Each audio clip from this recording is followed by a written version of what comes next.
Editorial desta manhã. Bom, editorial desta manhã é o seguinte. É a esquerda radical a culpada pelas crises do governo Lula? É a esquerda radical culpada pelo risco, que está aí, é evidente, de derrota eleitoral para o governo Lula, para o presidente Lula, para Flávio Bolsonaro? É a esquerda radical responsável pela presença pelo apoio do campo progressistas para candidatos de direita aos principais governos estaduais? É a direita radical, é a esquerda radical que vai empurrando o governo Lula para a direita radical? Porque é isso, este é o cenário que a gente tem. Inclusive o Gabriel colocou aqui uma questão sobre um post ontem do Breno Altman, deixa eu achar o post dele, deixa eu colocar na tela, né, que, de certa maneira, vocaliza esse pensamento que hoje é um pensamento cada vez maior. Olha, escreve aí. Se Lula perde a eleição, podem ter certeza que nós, que Jones Manoel, eu e a esquerda radical, seremos os culpados, né, pela derrota de Lula. Tá? Isso já está escrito, esse já está pronto. Você olha a mídia progressista brasileira hoje, né, todos esses canais, 247, DCM, Fórum, eles nos acusam de ter um... Né, lá no passado era assim, vocês não têm relevância nenhuma, né, não vocês não enchem uma Kombi, não enchem um Fusca, é pouca gente, agora já não, né, agora já é isso, é a responsabilização aberta, né, é apontar o dedo para nós para dizer, não, vocês estão ferrando com o Lula, mas a gente não tinha poder nenhum, né? Não, a gente não tinha poder nenhum, então tá aqui ontem o Breno Altman, que é alguém da esquerda do PT, é importante dizer, o Breno Altman tem um papel relevante na luta, na defesa dos palestinos e na denúncia do sionismo, mas é alguém do PT, da esquerda do PT, um defensor do governo Lula. Aí ontem ele veio com este post aqui. Há vozes da esquerda radical, veja que é sintomático que ele use as aspas para falar em esquerda radical, mas também faz parte. Eu também uso aspas para falar da esquerda do PT.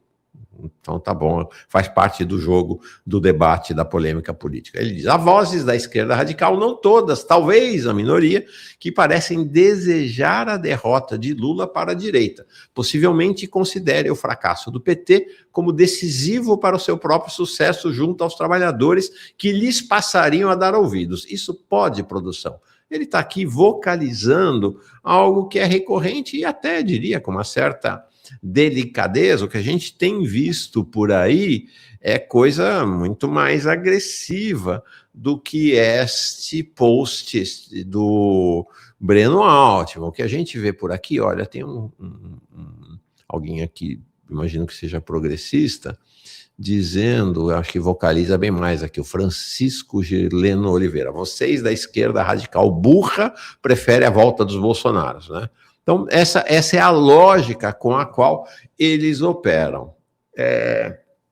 Então, é isso. E na mídia progressista é o tempo inteiro, né? Inclusive, assim, a quantidade eu nem toco no assunto aqui, porque eu vou perder tempo com isso, né? A quantidade de vídeos e lives e posts, sobretudo contra o Jones Manoel, mas não só contra o Jones Manoel, contra outras lideranças da esquerda radical. Até para mim tem sobrado. Outro dia eu vi aí um negócio ridículo, entendeu? É impressionante, é de fato impressionante com esse dedo apontado para nós. Então, primeira questão para vocês todos aí desse campo progressista, vocês precisam resolver. Nós somos irrelevantes ou nós somos os responsáveis pelas dificuldades do governo Lula? Essa é a primeira questão que vocês precisam resolver. Primeiro. Segundo, explica para mim, qual é a responsabilidade da esquerda radical para uma fila de 3 milhões de pessoas para obter seus benefícios previdenciários? Que o presidente Lula, na campanha de logo no início do seu governo, prometeu zerar essa fila. Outra pergunta. Qual a responsabilidade da esquerda radical na manutenção e aprofundamento da contra-reforma trabalhista de Michel Temer, que está desgraçando a vida dos trabalhadores e trabalhadoras? A gente tem tratado desse tema aqui insistentemente. Vamos voltar a tratar desse tema hoje, aqui no Manhã Brasil, com o Renato Assad. O que nós temos a ver com isso? Então, o fato da gente denunciar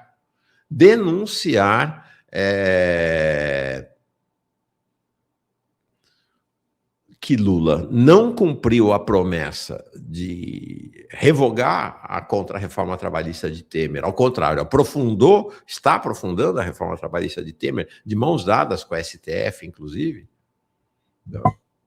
O fato da gente denunciar nos tornaria culpados pela situação da popularidade do governo Lula. A gente deveria abrir mão de denunciar isto, deveria olhar para o lado, ou encontrar justificativas para que Lula não tivesse revogado.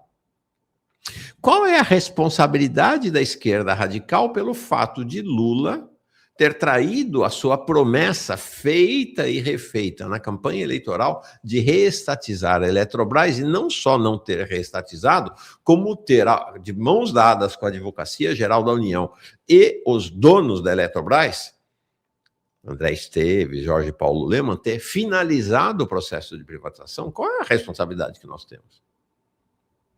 Qual a responsabilidade que a esquerda radical tem pelo fato das refinarias da Petrobras não terem sido reestatizadas, ao contrário da promessa de Lula?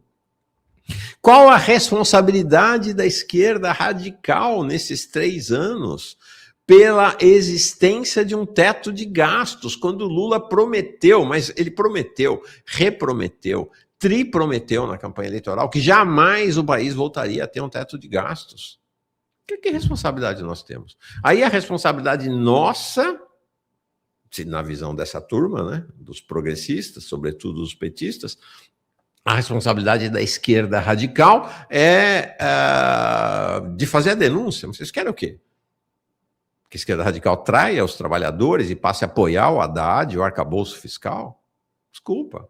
Agora, os problemas de Lula, da sua popularidade, as dificuldades do governo, se devem ao fato de nós criticarmos ou se devem ao fato de ter implantado um arcabouço fiscal, de ter implantado uma taxa de juros de 15%, de ter finalizado o processo de privatização da Eletrobras? A gente está vendo o que está acontecendo com as contas de luz no país inteiro, de não ter reestatizado a Petrobras, as refinarias e a própria BR distribuidora. A gente vê o que acontece com o preço dos combustíveis, que a Petrobras baixa, mas os postos não baixam o preço dos combustíveis.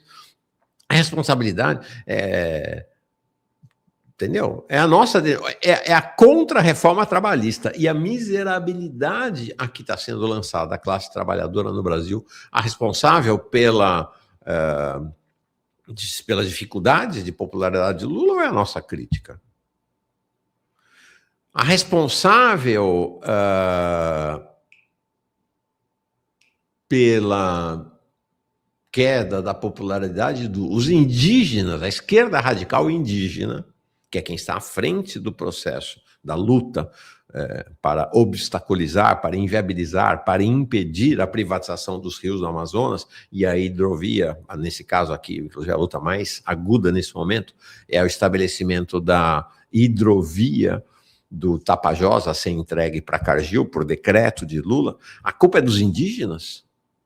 A culpa é da luta indígena? É isso que vocês estão falando, gente? É isso que vocês estão falando? Faça, pelo amor de Deus. Nós não queremos. Quer derrota do Lula? Não, não quer. Nós temos visto aqui, desfilar aqui, várias lideranças da esquerda radical. Ontem, inclusive, a Sâmia Bonfim, teve muita gente no nosso chat aqui que criticou a Sâmia por isso. Mas ela, não por isso ela deixa de ser da esquerda radical. A gente vê a posição não apenas da Sâmia Bonfim, da Fernanda Melchiona, do MES, que é uma importante corrente da esquerda radical, o movimento esquerda-socialismo que está lá na esquerda do PSOL, dizendo que vai votar no Lula. Que vai votar no Lula no primeiro e no segundo turno. Tá um monte de gente da esquerda radical dizendo, não, no primeiro turno não dá, não me peça para votar no Lula no primeiro turno. Mas, se for entre ele e a extrema-direita no segundo turno, eu voto no Lula. Então, qual o problema? Qual é a questão de vocês? A questão é que a construção, as escolhas, a opção do lulismo, do PT, dessa chamada frente ampla, por um governo feito para, com e sob comando dos bancos, do sistema financeiro, do agronegócio, das mineradoras, das petroleiras e de cabeça baixa para imperialismo, são essas escolhas que levaram o governo Lula para o vinagre que está, para a situação em que se encontra, para a possibilidade concreta, de fato, de ser derrotado na eleição. Não vem para cima da gente, não. Não venha para cima. Essa carapuça não nos serve. Agora, o que eu posso dizer para vocês, o que eu posso te dizer é o seguinte, a gente está incomodando. Porque se de fato a esquerda radical fosse tão irrelevante assim, você acha que alguém que tem um tema tão crucial para tratar, que é o tema da defesa dos palestinos e da luta contra o sionismo, estaria perdendo tempo para atacar a esquerda radical? Você acha que se a gente fosse tão irrelevante assim, essa turma estaria fazendo editoriais sobre editoriais, lives, posts, programas para nos atacar? Então, é isso aí. Nós, a esquerda radical brasileira, tem consciência do lugar que ocupa e não sairá desse lugar. Há uma questão chave na história da esquerda, e agora, mais recentemente, né, da ex-esquerda, né, dos progressistas com a esquerda, que é a hegemonia do PT construída com base em jogo pesado, para evitar o surgimento de qualquer alternativa. Qualquer alternativa à sua esquerda. É isso. Ao longo dos anos, o PT tem feito de tudo para inviabilizar o PT, os petistas e seus associados, para inviabilizar o surgimento de alternativas à esquerda. É isso, esse é o desespero. Esse é o desespero. Agora, eu digo, eu não tenho procuração, nem do Jones, PCBR menos ainda, nem do PSTU, nem da UP, nem dos camaradas do MRT, vai estar o Leandro Lanfred aqui, nem de milhares e milhares de camaradas da esquerda radical que não estão vinculados a nenhuma organização, nem dos povos indígenas, lá do Baixo, do Médio Tapajós, não tenho procuração de ninguém, mas eu garanto a você, a esquerda radical não se intimidará com esse jogo de pressão, com esses gritos histéricos, nem com as perseguições, nem com cara. A gente não tem medo de cara feia, não, viu? Trabalhador e trabalhadora não tem medo de cara feia. A esquerda radical não sairá do lugar que ocupa, ao lado dos trabalhadores e trabalhadoras do Brasil e do mundo. É isso aí.